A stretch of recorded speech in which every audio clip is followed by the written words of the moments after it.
Estamos de volta com o programa Em Foco, que hoje discute o tema cirurgia plástica. No estúdio, converso com o cirurgião plástico e membro titular da Sociedade Brasileira de Cirurgia Plástica, Dr. Ivo Andrade. Doutor Ivo, como a gente estava discutindo no bloco anterior, a Sociedade Brasileira acompanha os procedimentos que acabam em fatalidades, em erros nos pacientes? Acompanha. O CRM também, mas a nossa sociedade tem uma atuação muito presente em tudo que acontece na sociedade no Brasil todo, na cirurgia plástica do Brasil. Inclusive casos de erro médico. E esse suporte da sociedade não só para o médico, mas para o paciente também. Informação ao paciente em relação ao seu tratamento. E um detalhe muito importante é a diferenciação do erro médico e um resultado ruim, um mau resultado. Isso é muito confuso para a população.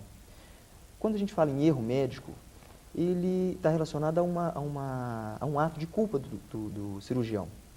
Geralmente, ele cai em 3 situações: imperícia, imprudência e negligência. Por exemplo, um cirurgião que se propõe a fazer uma lipo e não tem a formação adequada para isso.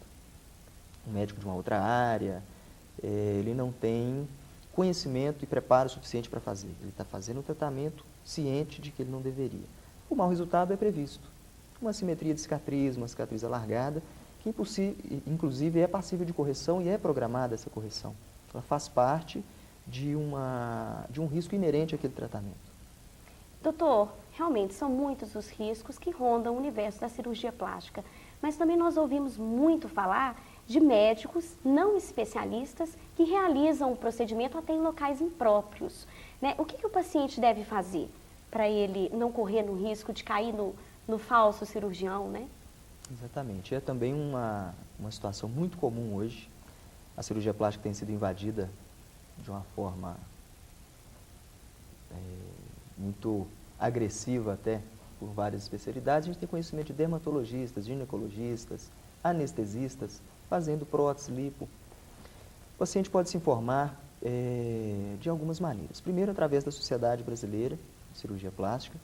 A nossa regional aqui em Minas Gerais oferece, através do telefone ou do e-mail ou site, informações sobre os médicos credenciados. Observar se esse médico faz parte da Sociedade Brasileira.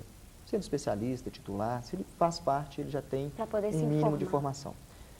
Amigas que já operaram, que têm uma referência daquele médico, né? Procurar se informar do local onde vai ser operado, se a clínica ou o hospital tem estrutura para lhe prestar socorro em caso de algum acidente. Os acidentes são raros, mas eles existem e a gente tem que estar preparado para eles. E será que a cirurgia plástica virou moda no Brasil? Em relação à cirurgia plástica e uma série de medidas comportamentais que as pessoas vêm tomando hoje para se enquadrar nos padrões estéticos ditados pela mídia, há uma visão muito crítica em relação a isso, de que as pessoas estão perdendo a sua singularidade para atender ao que é imposto por uma indústria que quer ganhar dinheiro a qualquer custo.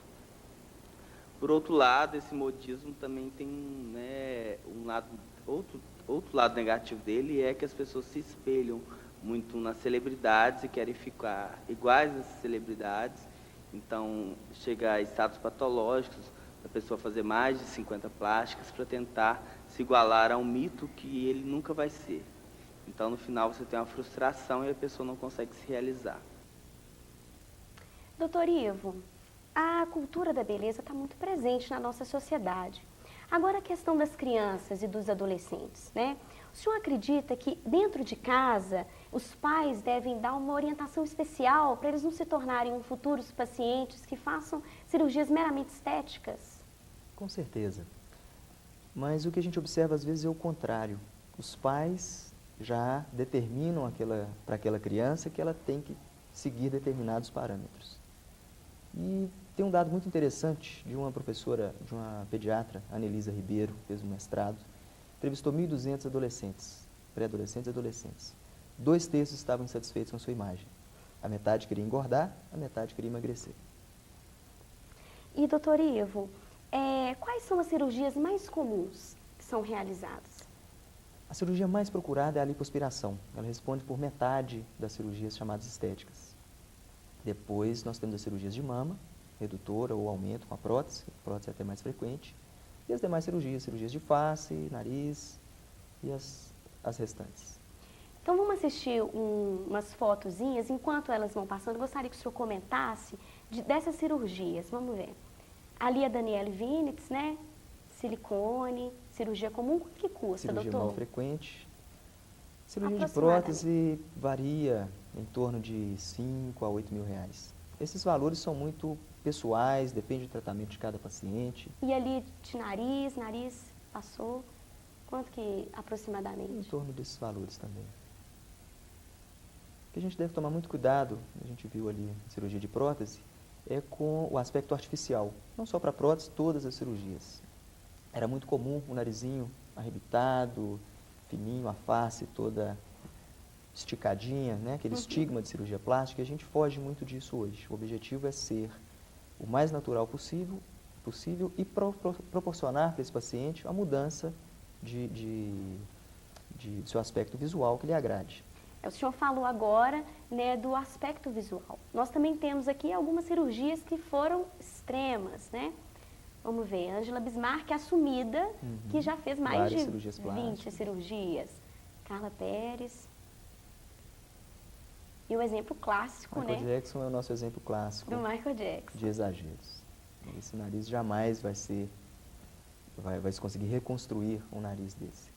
E doutor, esse é um caso patológico da pessoa buscar várias cirurgias plásticas? Ela quer sanar um outro problema?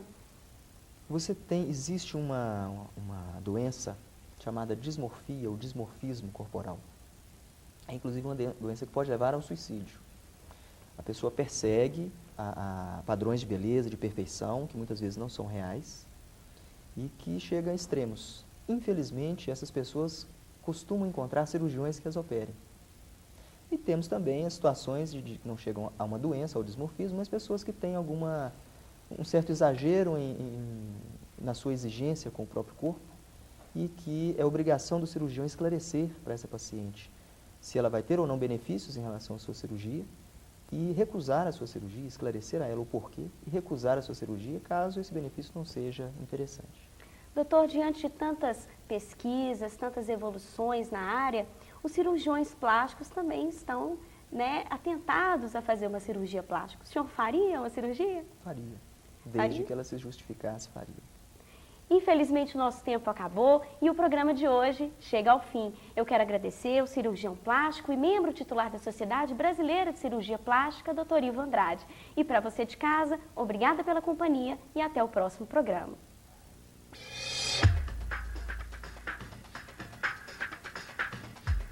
I guess I didn't know.